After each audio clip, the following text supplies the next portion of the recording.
أعوذ بالله من الشيطان الرجيم بسم الله الرحمن الرحيم الحمد لله رب العالمين الرحمن الرحيم مالك يوم الدين إياك نعبد وإياك نستعين اهدنا الصراط المستقيم صراط الذين أنعمت عليهم غير المغضوب عليهم ولا الضالين آمين. In the name of Allah, the most gracious, the most merciful, Dr. William Campbell, Dr. Zakir Naik, Dr. Mazakas, Dr. Jamal Badawi, Dr. Samuel Nauman, and Mr. Sam Shamoun. Distinguished guests, ladies and gentlemen, Assalamu alaikum wa rahmatullahi wa barakatuhu. Peace and blessings of Almighty Allah be upon all of you. On behalf of the organizers, the Islamic Circle of North America, I, Sayyid Sabil Ahmed, welcome all of you to this unique event, a dialogue on the topic, the Quran, the Bible in the light of science.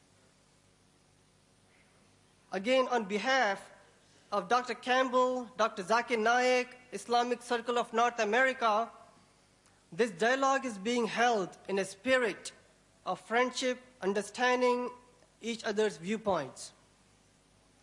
A brief introduction of ICNA's activities, Islamic Circle of North America. The goals of Islamic Circle of North America are to motivate Muslims to perform their duty of being witnesses unto mankind, offering educational, training opportunities to increase the Islamic knowledge and to enhance the character. ICNA is also active in opposing immorality and oppression of all forms, supporting efforts for socio-economic justice, civil liberties in the society, strengthening the bond of humanity by serving all those in need anywhere in the world, with special focus on our neighborhood across North America. For today's unique dialogue, the two main moderators are Dr. Muhammad Naik, representing Dr. Zakir Naik, and Dr. Samuel Nauman, representing Dr. William Campbell. It is my duty to ensure a fair and proper conduct of this meeting. Therefore, we request our speakers as well as the audience to maintain due decorum for a healthy dialogue. With that, I would request Dr. Samuel Nauman to give the introduction of Dr. William Campbell. Assalamu alaikum. Thank you, Brother Sabil Ahmed. It's a pleasure and honor to be here with you this evening. And first of all, I myself, with a group of our brothers and sisters from the Christian background, really like to thank the Islamic Circle of North America and the local people who have organized this unique event. They have done a great job. They have worked very hard. And now we have come to the last moment to be here. Dr. William Campbell did his medical work in Cleveland, Ohio at Case Western Reserve University. He worked for 20 years in Morocco, where he learned Arabic. After 7 years in Tunisia, he wrote his book, Answering Dr. Maurice Bucaille's. He is a convinced Christian who likes to explain the Injil or the Gospel to everyone. At age 74, Dr. Campbell is retired with 10 grandchildren. And we are really thankful and we are really happy to be here with you tonight. Thank you.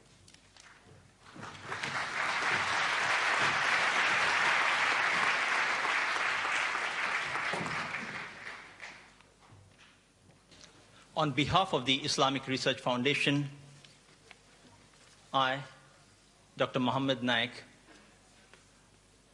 am pleased to be amongst you all, along with Dr. Zakir. It's a pleasure to be here for this unique event and have the good pleasure of having scholars like Dr. William Campbell, Dr. Jamal Badawi, Dr. Mazakas, as well as my co-colleague, Brother Dr. Samuel Naman, you're with us. I, on behalf of Brother Samuel and myself, present the format for the dialogue. The format, as agreed and decided fair by both our speakers, is Dr. William Campbell would first address you for 55 minutes on the topic, the Quran and the Bible in the light of science. Then Dr. Zakir, Naik, at the far end, would make his presentation for 55 minutes on the same topic. This would be followed by a response session in which Dr. Campbell would respond to the matter presented by Dr. Zakir for 25 minutes, followed by Dr. Zakir too responding for 25 minutes to the matter presented by Dr. Campbell. Lastly, we would have the open question and answer session in which the audience may pose questions to each speaker alternately on the question mics provided in the auditorium. After the mics, questions are handled, we would allow questions on index cards to be provided by volunteers in the aisles and in the order selected at random by the coordinators and the advisors to each of the speakers.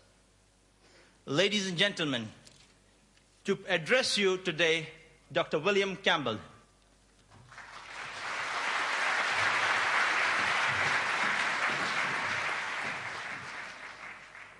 Greeting to Dr. Naik, who almost surely came the farthest.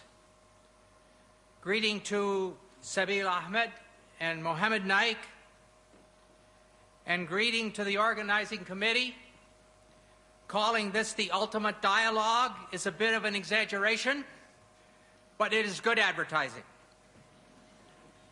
And greetings to you, the audience.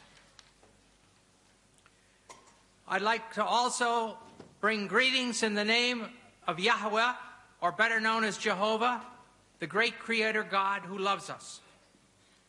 I wish to start by speaking about words.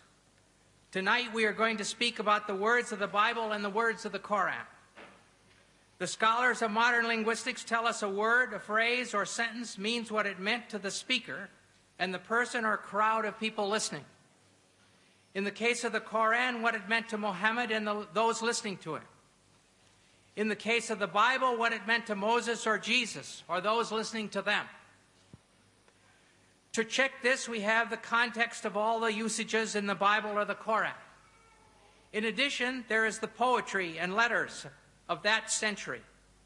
For the Gospel, the 1st century AD. For the Koran, the 1st century of the Hijra. If we are going to follow the truth, we may not make up new meanings. If we are seriously after truth, there are no permissible lies. Here is an example of what I'm talking about. You can have the first slide here.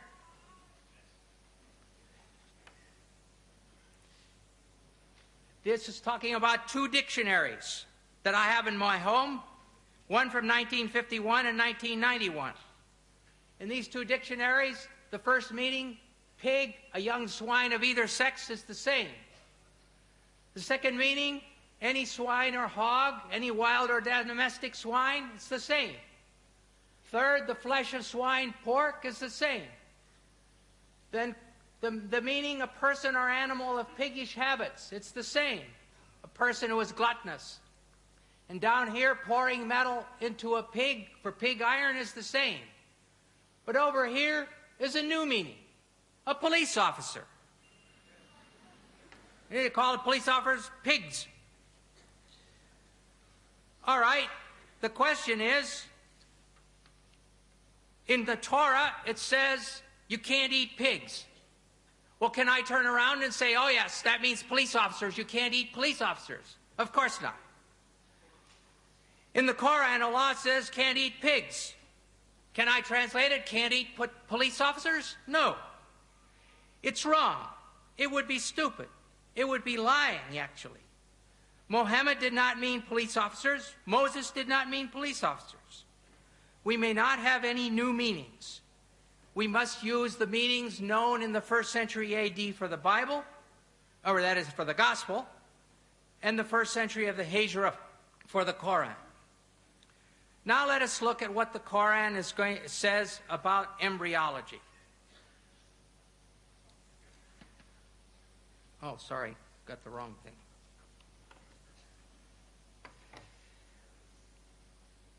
It has been said that the idea of the embryo developing through stages is a modern one, and that the Quran is anticipating modern embryology by depicting differing stages.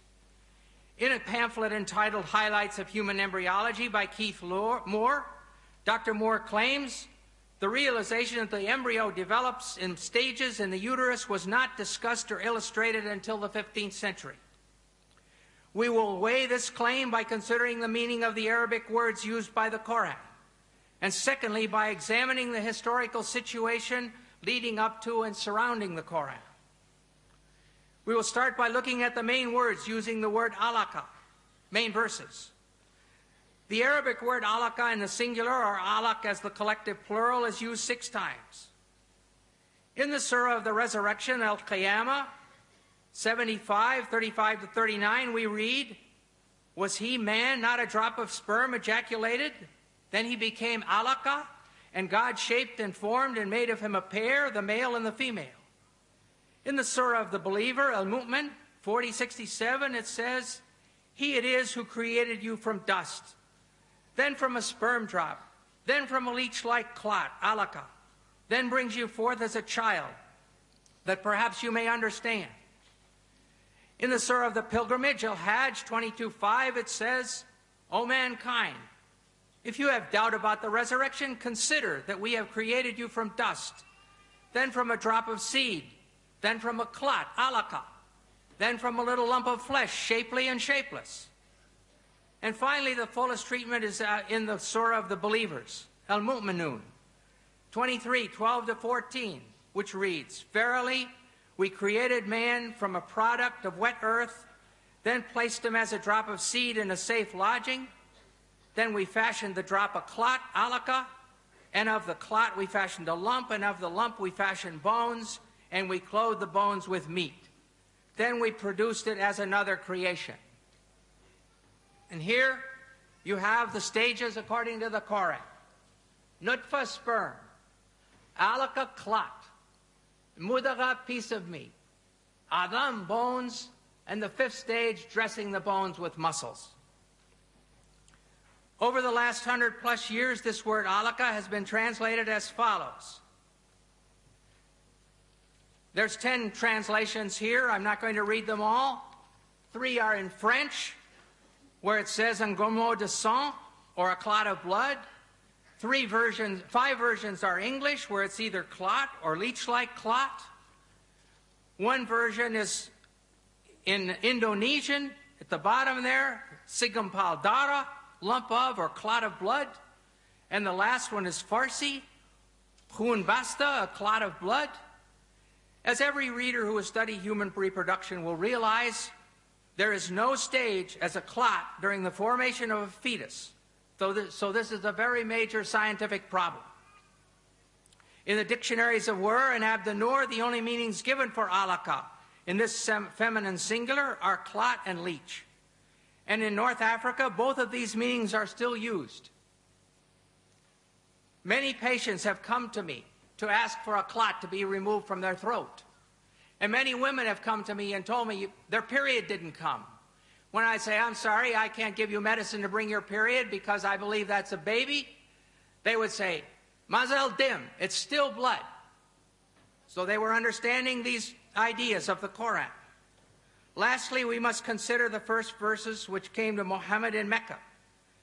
These are found in the 96th surah called alaq, clots, from the very word that we're studying. In 96:1-2 we read, "Proclaim, in the name of your Lord who created man from alaq." Here the word is in the collective plural. This form of the word can have other meanings because alaq is also the derived verbal noun of the verb alika. The verbal noun usually corresponds to the gerund in English, as in the sentence, swimming is fun.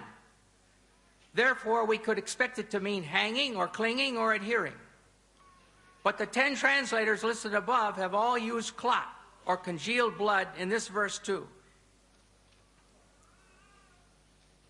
In spite of the number and qualifications of these translators who use the word clot, the French Dr. Maurice Bucaille has sharp words for them.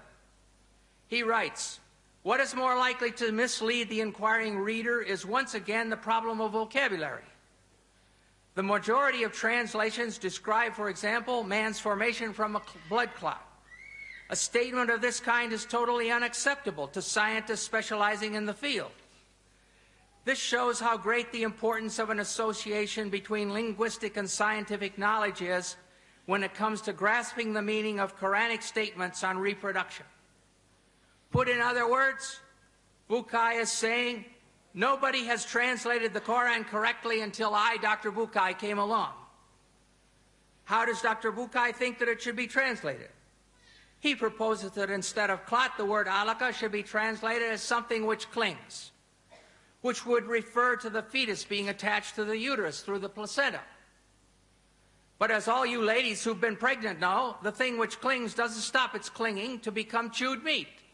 It keeps on being the thing which clings, which is attached by the placenta for 8.5 months. Thirdly, these verses say that the chewed meat becomes bones, and then the bones are covered with muscle. They give the impression that first the skeleton is formed, and then it is clothed with flesh, and Dr. Bucaille knows perfectly well that this is not true. The muscles and the cartilage precursors of the bones start forming from the somite at the same time. At the end of the 8th week, there are only a few centers of ossification started, but the fetus is already able to make muscular movement. In a personal letter from Dr. T.W. Sadler, who's associate professor in anatomy and the author of Langman's Medical Embryology, Dr. Sadler states, at the 8th week post-fertilization, the ribs would be cartilaginous, not bone, and muscles would be present. Also at this time, ossification would just begin. Muscles would be capable of some movement at 8 weeks.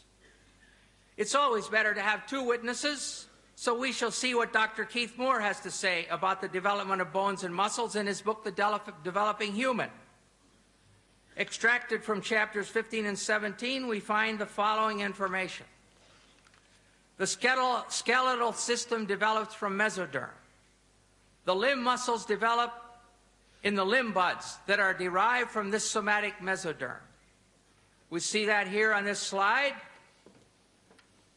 It's difficult perhaps to see, but there's the limb bud. And then here there's just a little bit of cartilage with the muscles around. Here there's more cartilage. And this is the whole, the bones are formed and in the form of bones, but it's all cartilage. No bones yet.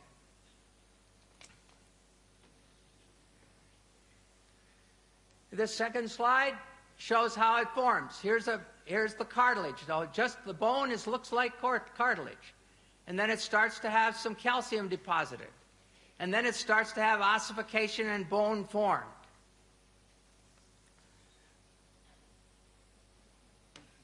As the bone models form, I want to go back to this. As the bone models form, myoblasts develop a large muscle mass in each limb bud, separating into extensor and flexor muscles. In other words, the limb muscles develop simultaneously from the mesenchyme surrounding the developing bones. So there's the cartilage, and here are the muscles developing around the cartilage. During a personal conversation with Dr. Moore, I showed him Dr. Sadler's statement, and he agreed that it was absolutely valid. Conclusion. Dr. Sadler and Dr. Moore agreed. There is no time when calcified bones have been formed and then the muscles are placed around them. The muscles are there several weeks before there are calcified bones, rather than being added around previously formed bones as the Quran states. The Quran is in complete error here. The problems are far from being solved. Let us return to alaka. Dr. Moore also has a suggestion. He says another verse in the Quran refers to the leech-like appearance and the chewed-like stages of human development. From this definition, Dr. Moore has gone ahead to propose that a 23-day embryo, 3 millimeters long, that's 1/8 of an inch. I can hardly put my fingers that close together without touching. This is Carnegie stage 10, shown on the inside cover of Moore's book. This is the beginning. And here's the sperm entering the egg. So that's stage 1. Comes down here to stage 6 in the 2nd week. And here's the 3rd week. And there's stage 10, and here is day 23. And this is what Dr. Moore wants to say looks like a leech. If we look further, though, and look at the X-ray, here's day 22, and the backbone is still open. And when we look at day 23, the backbone is open there, and it's open there, and the head is wide open. It doesn't look like a leech at all. And if you keep on, and this is a diagram of it. The head is open, the rostral neuropore. And finally, this diagram shows there is the 20-day embryo. It's got a yolk sac. It's got an umbilicus. It doesn't look like a leech at all. The problem, the great problem with these new definitions for the word alaka is that no confirming examples have been provided from the Arabic used in the centuries surrounding the Hijra. The only way to establish the meaning of the word is by usage. The only way to establish whether the singular form alaka can mean a 3-millimeter embryo or the thing that clings is to bring sentences demonstrating this usage from the literature of the Arabs of Mecca and Medina close to the time of Muhammad, especially from the language of the Quraysh.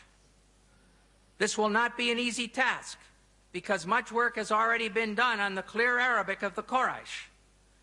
The early Muslims understood intuitively the need to know exactly what the Quranic words mean, and for this reason they made comprehensive studies of their language and poetry. Hamza Boubacar, former rector of the main mosque in Paris, brought up this subject at a conference on the one God in Montpellier in 1985.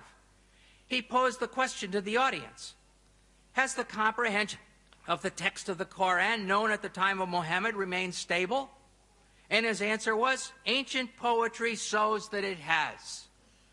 We can only conclude, if the verses which bring spiritual comfort and hope to Muslims have remained stable, then the scientific statements embedded in those verses must also be accepted as stable, unless new evidence can be brought forward.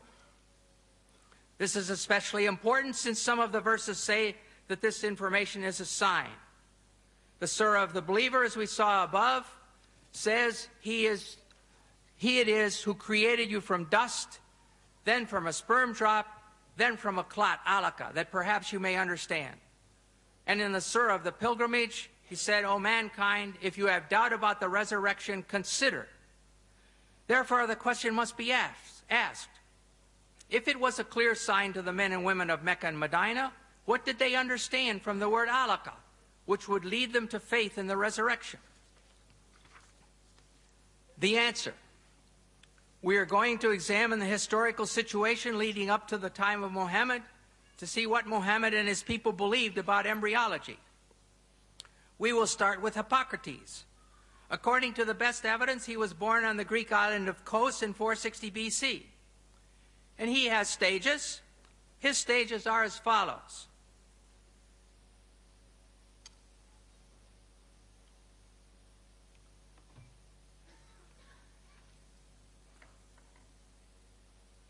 The sperm is a product which comes from the whole body of each parent. Weak sperm coming from the weak parts, and strong sperm from the strong parts. Then he goes ahead and talks about the coagulation of the mother's blood. The seed, embryo, then is contained in the membrane. Moreover, it grows because of its mother's blood, which descends to the womb. For once a woman conceives, she ceases to menstruate. Then about flesh. He says at this stage, with the descent and coagulation of the mother's blood, flesh begins to be formed with the umbilicus. And lastly, bones, he says, as the flesh grows, it is formed into distinct members by breath. The bones grow hard and send out branches like a tree. Next, we will look at Aristotle. In his book on the generation of animals, sometime about 350 BC, he gives his stages of embryology. And he talks about first semen and menstrual blood, or catamenia. In this section, Aristotle speaks of the male semen as being in a pure state. It follows that what the female would contribute to the semen of the male would be material for the semen to work on. In other words, the semen clots the menstrual blood. Then he goes to flesh. He says nature forms this from the purest material, the flesh. And from the residue thereof it forms bones. And lastly, around the flesh, around the bones, and attached to them by thin fibrous bands, grow the fleshly parts. Clearly, the Quran follows this exactly. Sperm clotting the menstrual blood, which forms meat, then the bones are formed, and lastly, around about the bones grow the fleshly parts. Next, we will consider Indian medicine.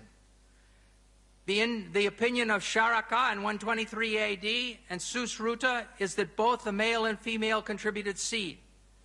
The secretion of the male is called the sukra, semen. The secretion of the woman is called artava or sanita, blood, and it is derived from the blood by way of food, by way of blood. Here we see that in the medicine of India, they too had the idea that the child was formed from semen and blood. Now we shall look at Galen. Galen was born in 131 AD in Pergamum, northern Bergama in Turkey. Galen says on semen, the substance from which the fetus is formed is not merely menstrual blood, as Aristotle maintained, but menstrual blood plus the two semens. The Quran agrees with Galen here when it says in Surah 76:2, "We created man from a drop of mingled sperm." Now we'll look at the Galen stages. Galen also taught that the embryo developed in stages. The first is that in which the form of the semen prevails. The next stage is when it has been filled with blood, and heart and brain and liver are still unarticulated and unshaped. This is the period that Hippocrates called fetus. The Quranic Surah 22:5 reflects this saying. Then out of a morsel of flesh, partly formed and partly unformed. And now the third period of gestation has come. Nature caused flesh to grow on and around all the bones. We saw above that the Quran agrees with this in Surah 23:14, where it says, "And we clothe the bones with meat." The fourth and final period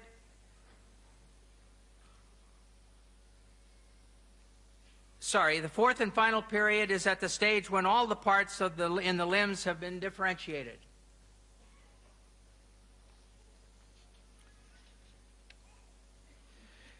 Galen was so important in medicine that just about the time of the Hijra, 4 leading medical men in Alexandria, Egypt, decided to form a medical school, using 16 books of Galen as the basis of the studies.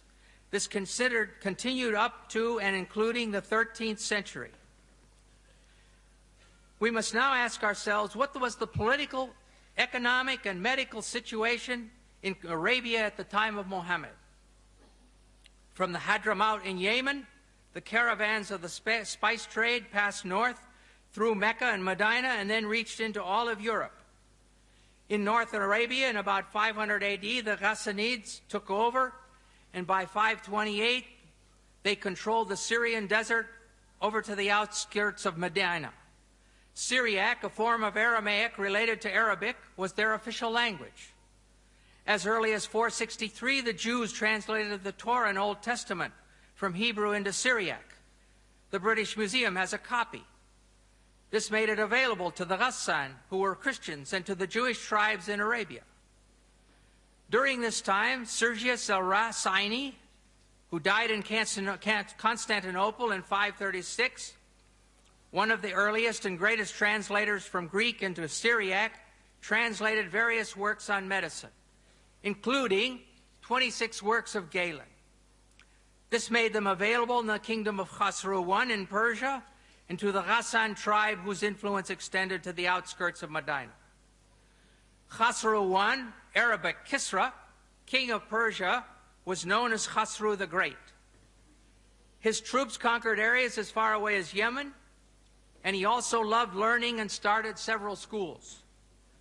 The school of Jundi Shapur became, during Khosrow I's long reign of 48 years, the greatest intellectual center of the time. Within its walls, Greek, Jewish, Nestorian, Persian, and Hindu thought and experience were freely exchanged. Teaching was done largely in Syriac, from Syriac translations of Greek texts.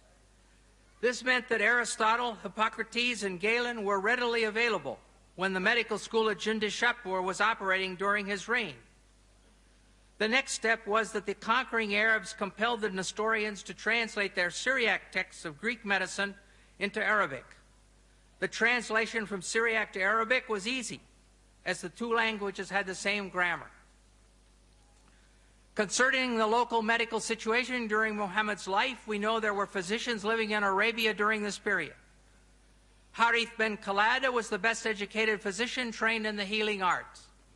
He was born about the middle of the 6th century at Taif in the tribe of Bani Thaqif.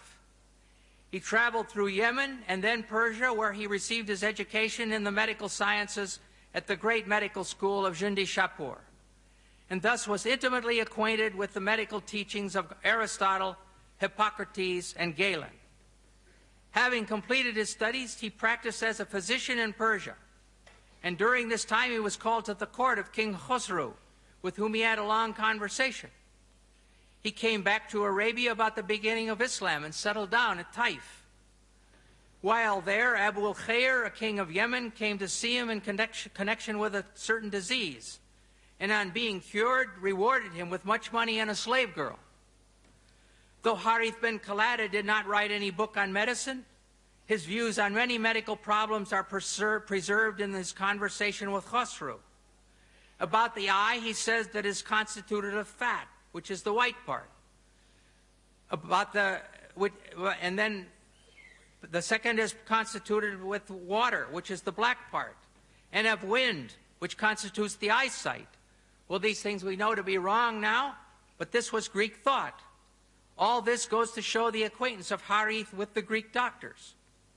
Summarizing the situation in a few words in his book, Histoire de la Médecine Arabe, Dr. Lucien Leclerc writes, Harith ben Khalada studied medicine at Jundi Shapur, and Muhammad owed to Harith a part of his medical knowledge. Thus, with the one as well as the other, we easily recognize the traces of Greek medicine. Sometimes Muhammad treated the sick, but in the difficult cases, he would send the patients to Harith. Another educated person around Muhammad was Nadir bin Harith. Not related to the doctor, he was a Qurayshite and cousin of Muhammad, and had also visited the court of Khosrow. He had learned Persian and music, which he introduced among the Quraysh at Mecca. However, he was not sympathetic to Muhammad, mocking some of the stories in the Quran. Muhammad never forgave him for this, and when he was taken prisoner at the Battle of Badr, he caused him to be put to death.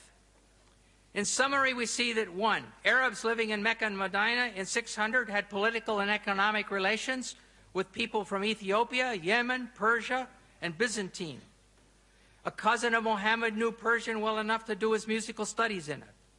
3, the Ghassan tribe, which ruled the Syrian desert over to the gates of Medina, used Syriac, one of the main languages used to teach medicine in Jundi Shapur, as their official language. An ill king of Yemen came to Taif to consult the physician Harith ben Khalada, who had been trained where? At Jundi Shapur, the best medical school in that world, and to whom Muhammad sometimes sent patients. 5, during Muhammad's lifetime, a new medical school was established in Alexandria, using the 16 books of Galen as their texts. This all shows that there was ample opportunity for Muhammad and the people around him to have heard of the embryological theories of Aristotle, Hippocrates, and Galen when they went to seek treatment from Harith ben Kalada and other local doctors.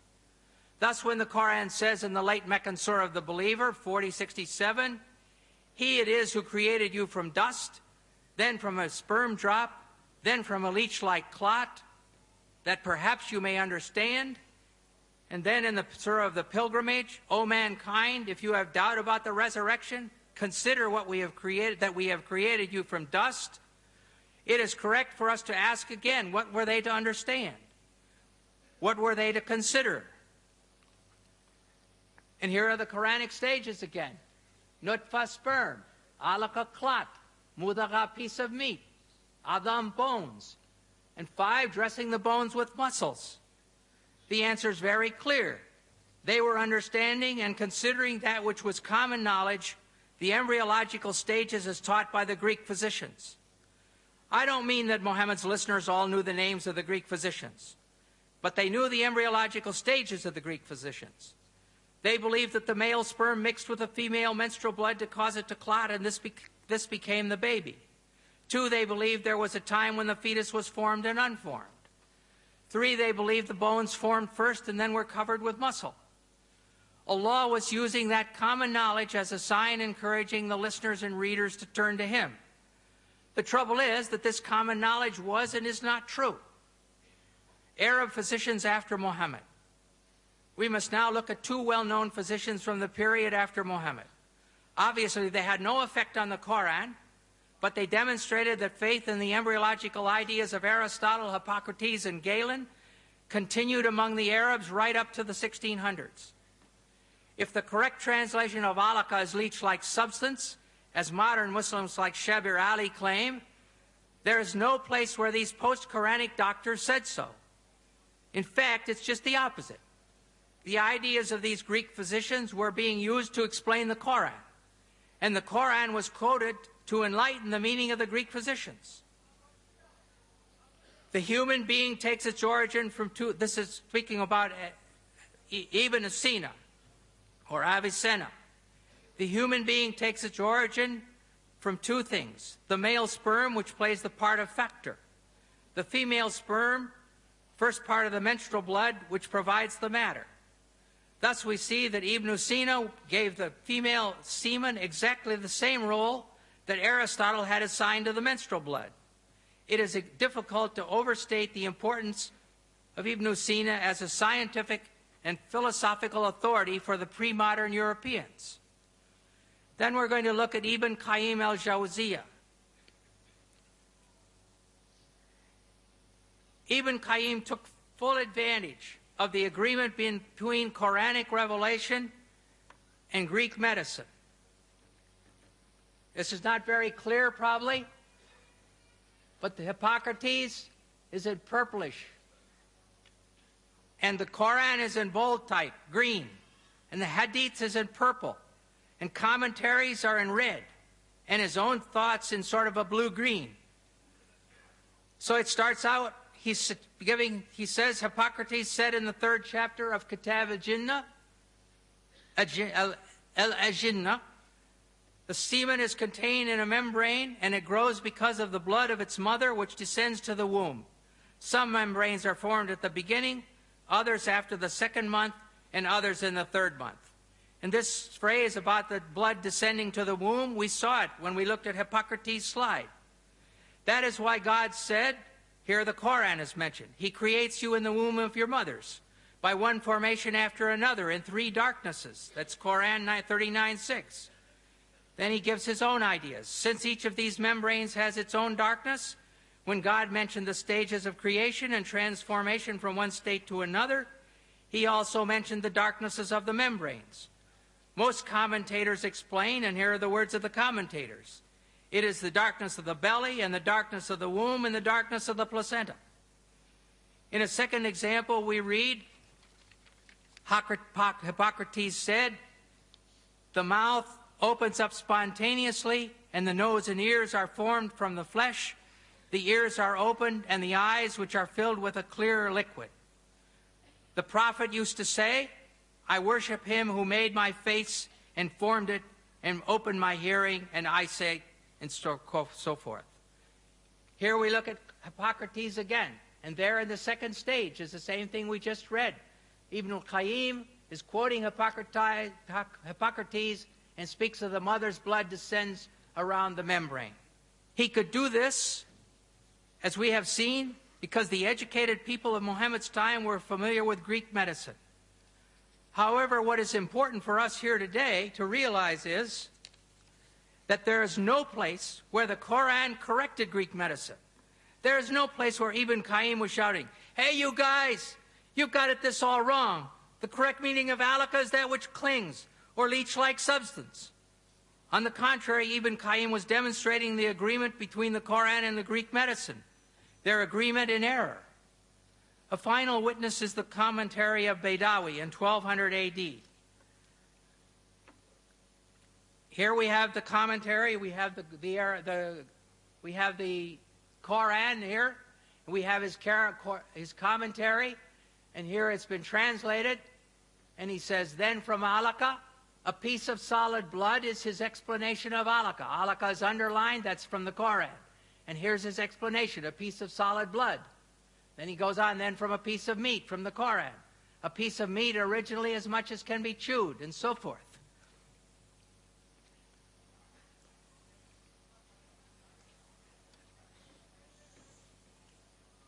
As I mentioned at the beginning of this study, it has been said that the idea of the embryo developing through stages is a modern one, and that the Quran is anticipating modern embryology by depicting differing stages. Yet we have seen that Aristotle, Hippocrates, the Indians, and Galen have all discussed the stages of embryological development during the 1,000 years before the Quran. And after the coming of the Quran, the account of the different stages, as described by the Quran and the Greek doctors, was carried on in the teachings of Avicenna and Ibn Qayyim, and is essentially the same as that taught by Galen and those preceding him. Concerning the bone stage, it's clear, as Dr. Moore demonstrated so capably in his textbook, that muscles start forming from the somites at the same time as the cartilage models of the bones. There's no bone stage where there's a skeleton sitting here and then the muscles are plastered around it. It's equally clear that alaka in the Quran means clot, and that the Quraysh who heard Muhammad speaking understood him to be referring to the menstrual blood as the female contribution to the developing baby. Therefore, we can conclude that during all these years, the Quranic verses on embryology, saying that man is created from a drop of sperm which becomes a clot, were in perfect accord with the science of the first century of the Hijra, of the time of the Quran. But when compared with the modern science of the 20th century, Hippocrates is in error, Aristotle is in error, Galen is in error, and the Quran is in error. They are all in serious error.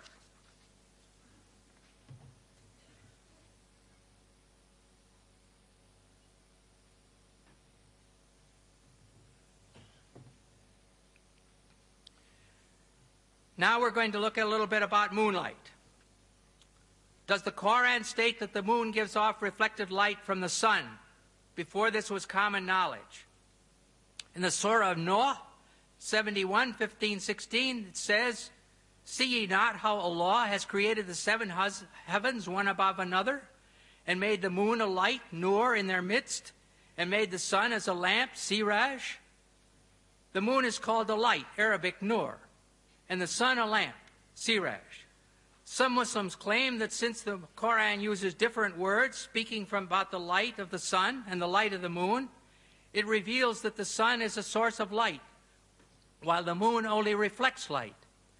This claim is implied very strongly by Shabir Ali in his booklet Science in the Quran, and stated clearly by Dr. Zakir Naik in his video, "Is the Quran God's word?" as you will now see clearly.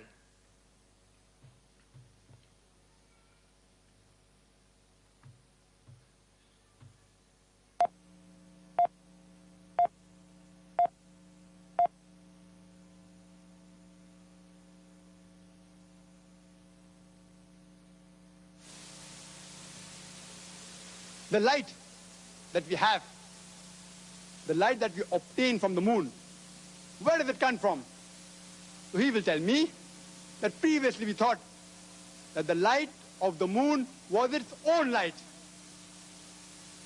But today, after science has advanced, we have come to know that the light of the moon is not its own light, but it's a reflected light of the sun.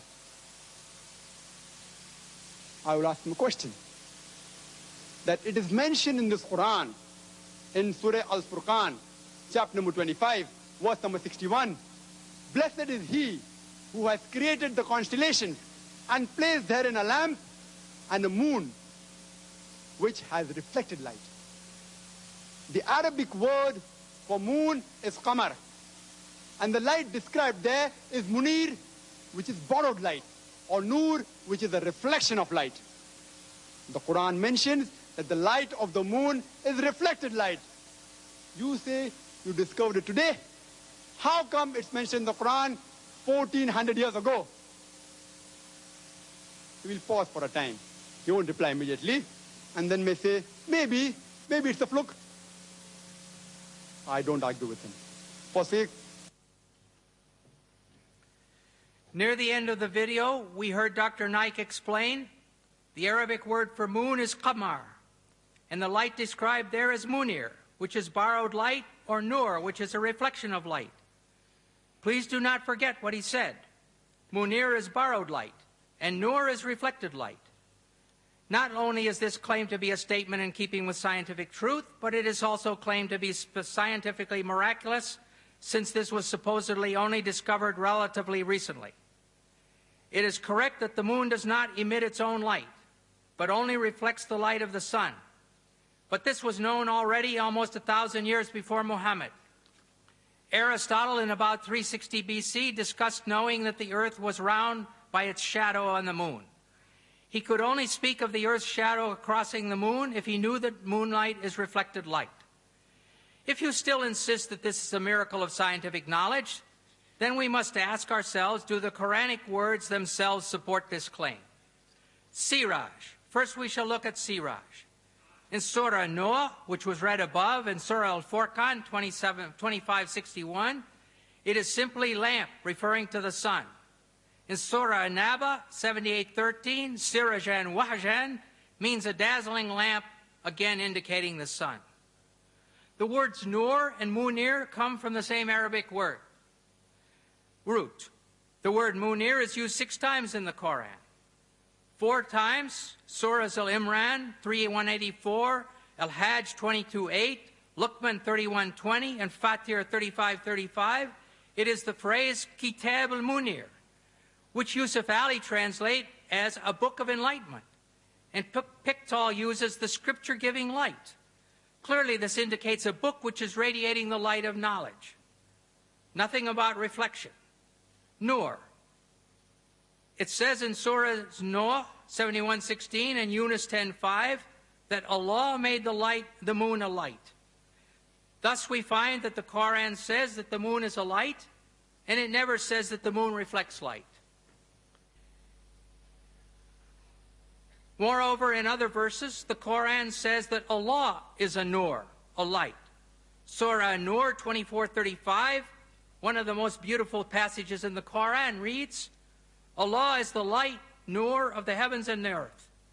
The parable of his light is as if there was a niche, and within it a lamp, the lamp enclosed in glass, the glass as it were a brilliant star, and so forth. Thus we see that the word nur is used for both the moon and Allah. Are we going to say that Allah gives off reflected light? I think not. But if you continue to insist that nur, used for the moon, means borrowed or reflected light, and we saw above that Allah is the light, nur of the heavens and the earth, what is the source of this light, siraj, of which Allah is only a reflection? Think about it. If Allah is named nur or reflected light, who or what is the siraj? Well, the Quran tells us who the siraj is, but the answer will shock you. In Surah Al-Ahzab 33, 45, 46, we find, O Prophet, truly we have sent thee as a witness, a bearer of glad tidings and a warner, and as a lamp spreading light.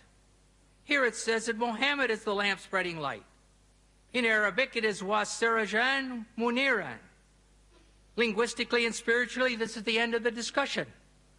Linguistically, siraj and the adjective munir are used together for the same shining thing, the person Muhammad. It's clear munir does not mean reflected light in this verse or in any other verse. It means shining. The people of Muhammad's time understood that the moon was shining, and they were right. Just as the people of Moses' time understood that the sun was the greater light and the moon the lesser light, and they were right. But if you insist that the Arabic words nur and munir mean reflected light, then based on the use of these words in the Quran, Muhammad is like the sun and Allah is like the moon. Does Dr. Naik really want to say that Muhammad is the source of light and Allah is only his reflection? Why are these so-called scientific claims made which no Muslim can support if he makes a serious study of his own Quran? In a dialogue like tonight, it makes honest discussion very difficult, almost impossible. Let us go on and look at the water cycle.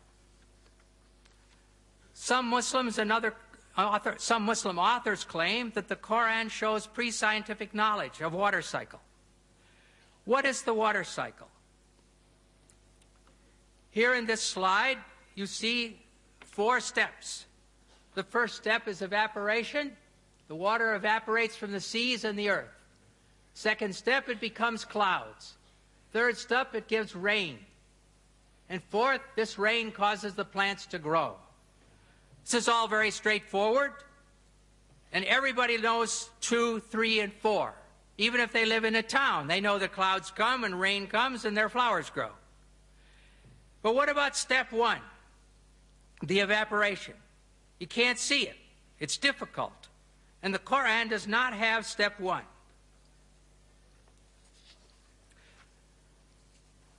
Now we're going to look at a prophet from the Bible, a prophet from 700 BC, Prophet Amos, and he writes, "He who made the Pleiades and Orion, who turns blackness into dawn and darkens day into night, and then who calls for the waters of the sea," stage 1, "and pours them out over the face of the land," stage 3. The Lord Yahweh is his name. And one other prophet is Job in 26:28, at least 1,000 years before the Hijrah. He says, "How great is God, beyond our understanding. The number of his years is past finding out." Stage 1, he draws up the drops of water, which distill from the mist as rain. That's stage 3. And then the clouds are mentioned, stage 2, which pour down their moisture and abundant showers fall on mankind. So here in the Bible, this difficult stage 1 is there from more than 1,000 years before the Quran. Now let us go on and look at mountains. The Quran has more than a dozen verses stating that God placed firm and unmovable mountains on the earth. And in some of these verses, the mountains are listed as either a blessing for believers or a warning for the unbelievers. One example of this is found in the Surah Luqman, 31:10-11, where the mountains are one of 5 warnings. It says, He has created the heavens.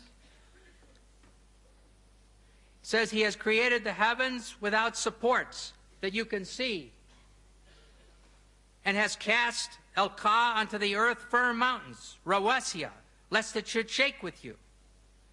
In the prophets, Al-Anbiya, 21:31, as one of 7 warnings, we read, "And we have set on the earth firm mountains, lest it should shake with them." Finally, in the Bee, Nahl 16:15, says, "And He has cast Al-Ka onto the earth firm mountains, Rawasiya, lest it should shake with you." We see then that the believers and unbelievers are told that Allah has done this great thing. He's thrown down and placed the mountains so that the earth will not shake violently with them. Therefore, we must ask ourselves, what did they understand? In the next 2 verses, another picture is given. The news, An-Naba 78:6-7. "Have we not made the earth an expanse and the mountains as stakes, al-jibala otadan, as those used to anchor a tent in the ground. And then the overwhelming, al-ghashiyah, 88, 17, 19. Do they, the unbelievers, not look at the mountains, al-jibal, how they've been pitched like a tent? Here men are told that the mountains are placed as tent pegs. Tent pegs keep the tent stable. So again, the idea is put forward that the mountains will keep the earth from shaking. A third picture is presented in the word rawasiya, used for mountains. This word comes from the Arabic root arsa, and the same root is used for the Arabic word for anchor. To throw out or cast the anchor is elqa al-mirsa. So instead of cast the anchor to keep the ship from moving, we have cast the mountains to keep the earth from shaking. From these pictures, it is clear that Muhammad's followers understood that the mountains were thrown down like tent pegs to keep a tent in place, like an anchor to hold a ship in place, to stop the earth from moving, i.e. limit earthquakes.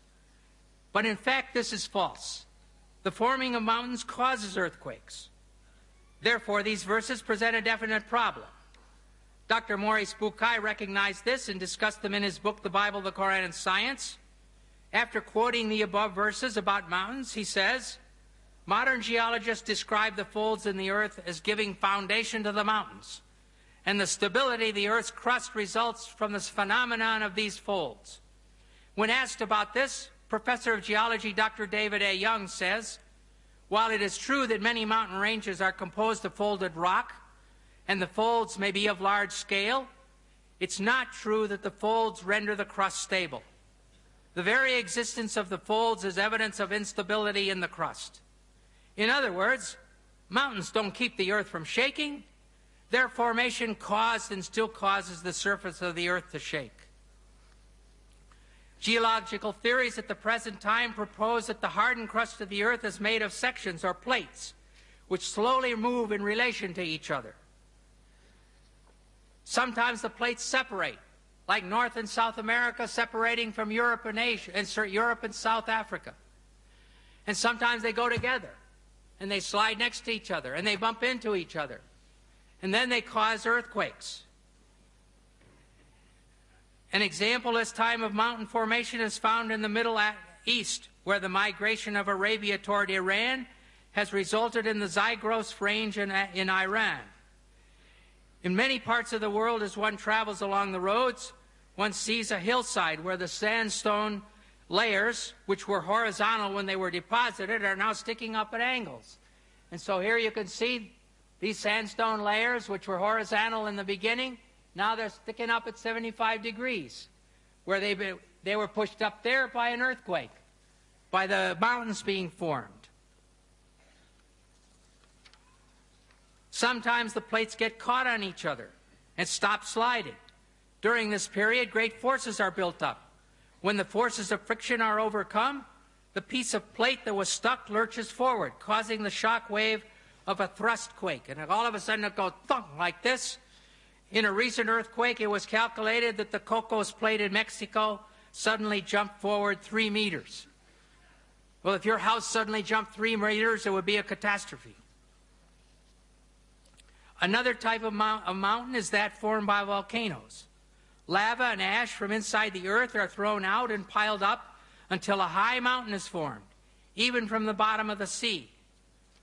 And we can see this kind of action in this picture. I hope you can see it. Not clear, is it?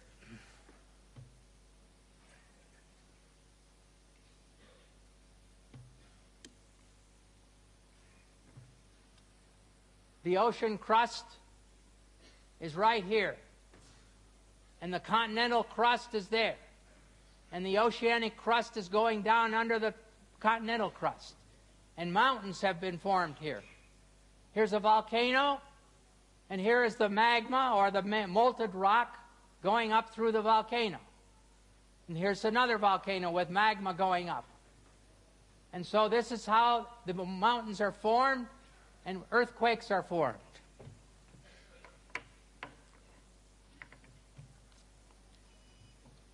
In the case of some igneous mountains, molten rock intrudes into the throat of a volcano opening and cools, form a relatively dense intrusion, which extends below the surface of the Earth.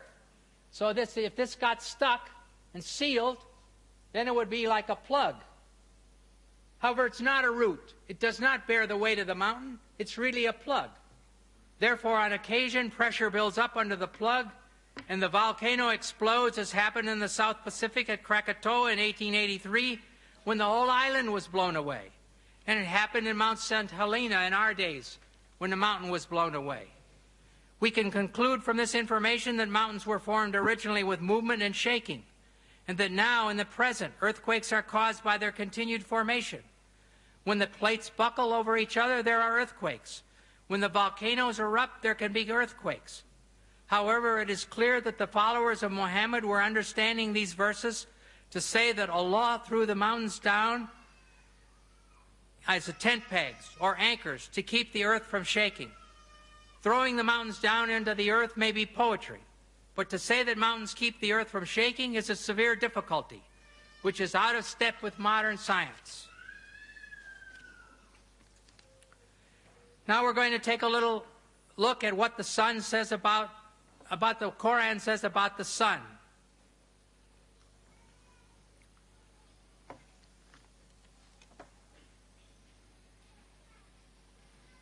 In the Surah of the Kahf, 1886, it says, until when Zul Qarnayn, that's Alexander the Great, reached the setting of the sun, he found it set in a spring of murky water. I'm sorry. In 20th century science, the sun does not set in a spring of murky water. And then in the criterion, Al-Furqan 25:45-46, it says, hast thou not turned thy vision to thy Lord, how he prolongs the shadow? If he willed, he could make it stationary. Then do we, God, make the sun its guide. What about this? As the sun's, if you think of the sun overhead, you have no shadow or a little tiny shadow. And then as the sun goes down, your shadow gets longer on the other side. Well, the sun is stationary in relation to the earth. It's not what causes the shadow to shift. The rotating earth guides the shadows. So if you demand 20th century accuracy, the surah should say, the rotating earth causes the shadows to change. I will look at a different subject, Solomon's death. Whether this is science, I don't know. Maybe sociology. Solomon's dead. He's propped up on his staff. It says the jinns work for him as Solomon desired. Then when we decreed death upon Solomon, nothing showed them his death except a little creeping creature of the earth, which gnawed away his staff. And when he fell, the jinns saw clearly how, if they had known the unseen, they would not have continued in the humiliating penalty of work. So here's Solomon. He's dead. He's propped up on his staff, like a wakaf in Morocco, overseeing only a road gang. And no cook comes to ask him for what he wants for dinner. And no general comes for orders. And none of his nobles come to say, let's go hunting. No one notices. I'm sorry. I do not believe this story. And it won't fit 20th century sociology or 7th century sociology, where the king would never be left alone like that. Now finally, let us look at milk.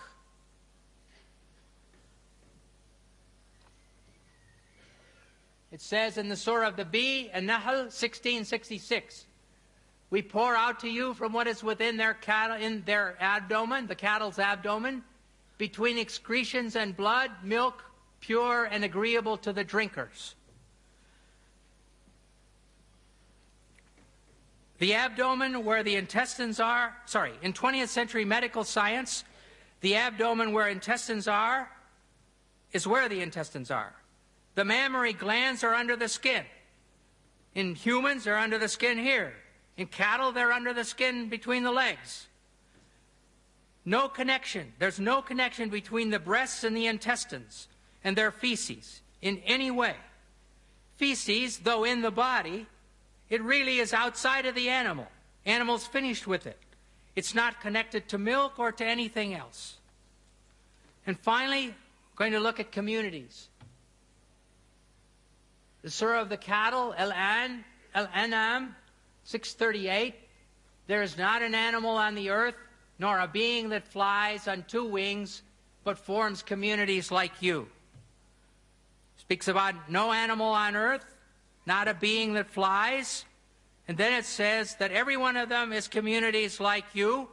And I assume that the Quran is speaking about we humans. Well, in some spiders, when they finish mating, the mother eats the father. Well, I'm glad that my wife didn't eat me. Even in bees, the extra male drones are thrown out to die. Well, I'm glad also that after we had 4 children, that my wife didn't push me out of the house, too. Finally, the lions. When a lion gets old, a male lion gets old, a young lion comes along and drives him away from his own wives. And the young lion takes over the wives. But what he does with the cubs of the old lion, he kills them all. So I do not think that this sentence is true. All of the communities and all of the animals do not live in communities like us. In conclusion, it is clear that the Quran has many scientific errors. As a generality, the Quran mirrors and reflects the science of its time, the science of the 7th century AD. We came here to seek truth. I've done my best to present valid information. If you want to see all the references, my book, The Quran and the Bible in the Light of History and Science, is for sale outside that door at a bargain price tonight. May the God of all truth guide you. Thank you.